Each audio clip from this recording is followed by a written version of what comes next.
Thank you very much, Ralph. First, I'm very happy to be here. I think it was a great presentation this morning session because we not always make the difference between engine, turbine, and I think it goes very much into the detail, and it's exactly those details that we need to understand to make good legislation. So of course the last 5 years were much more focused on electricity. We had a successful clean energy package. And I think what is important now is maybe to put a bit more political context for the future Commission. You know that we came last year with the 2050 decarbonisation strategy. This was in line with the Paris Agreement to say, okay, what are the different scenarios, and we have identified 8 scenarios for 2050 to be fully decarbonized. And here we're not only talking about the energy system, we're talking about the whole economy. And I think this approach is also reflected internally in the Commission, where we don't want to look into electricity, gas, heat separately, but also into transport, industry, climate, etc. And I think it's very much in line with the new president-elected von der Leyen guidelines. It was very highly promised with a climate law in the first 100 days, followed by initiative and concrete action. But it's extremely challenging because we need to better understand each other. We need to understand what is the electricity system need, we need to understand what is the gas need, what is the future of the transport need, and there we need to bridge a bit our own sector. And for the moment, internally in the Commission, at least in DG Energy, we're talking about smart sector integration. And this smart sector integration is looking into electricity and gas, of course, because that's where we see a big potential.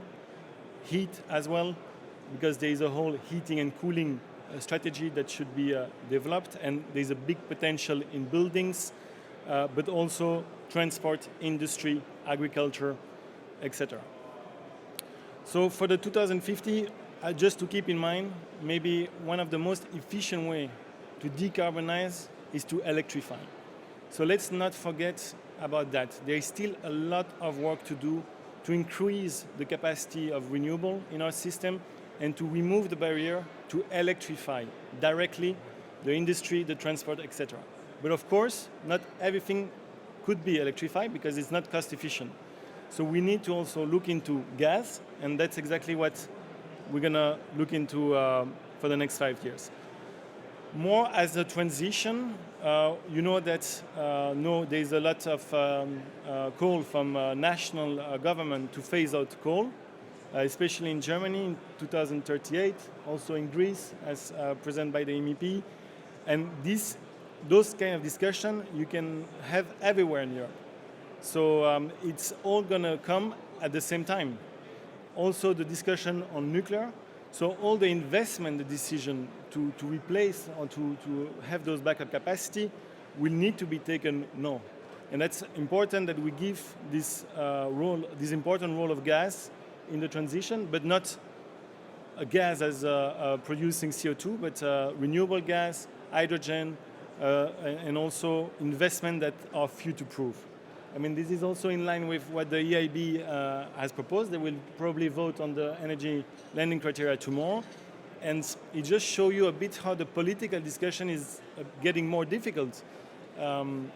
It's not about only now saying, okay, what could we to reduce CO2? It's about how can we stop any CO2 emission, and all the investment that we're taking here in Europe, and we want to be front runner globally, can be future-proof for our 2050 decarbonization strategy. Of course, when you look at this slide, you see that gas has still a big role to play. It can be at transmission, but also distribution level, because we see a lot of decentralized production. But we need to make sure that those kind of investment are not becoming stranded assets.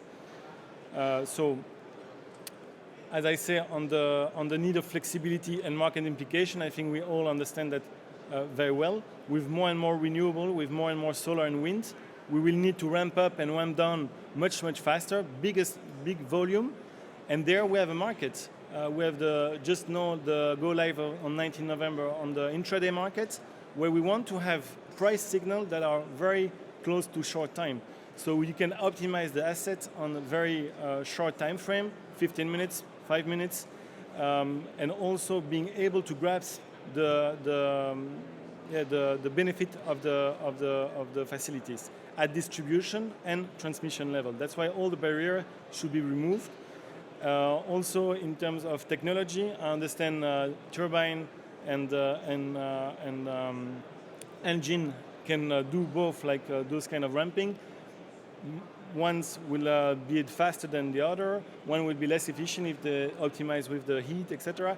And I think in the market, all the technology should find their way to be able to make the money and optimize. Of course, for the market, CO2 price is going to be very important. So the review of the ETS will be one of the main elements of the next commission, where we try to include transport, industry, etc. And of course, we need also to be careful about our global competitiveness. So the impact on gas power generation technology, as I say, it's to avoid stranded assets. It's very important that, as you mentioned in the presentation this morning, that all the new technology can be developed with hydrogen. I think there are still some technical challenges, as we saw, that if you don't know how much hydrogen you have in your pipeline, what kind of technology or what you can develop. So I think on this we should be front runner. I think on renewable gas it's a bit easier. But I mean, what I understand is hydrogen, we don't have the volume today. We will not have the volume in 10 years. So first, of course, on our side, we need to develop the production of hydrogen. There is big potential in the North Sea with the wind offshore. We need to reduce the cost of electrolyzer. We need to have like a sandbox approach with some flagship project, where we can ramp up the volume of hydrogen production. But what is also important is that the technology is also able to switch to those kind of fuel rather fast and easily, because there will now be support on the OpEx. OpEx, there is a market. There is going to be different technologies, storage with batteries, gas power plant, distribution, demand response, and we expect all those actors to be active and compete on this market. So for the European Green Deal, you see that it's much more than energy. You see that energy is clean, reliable, and affordable. So of course we need to review our legislation.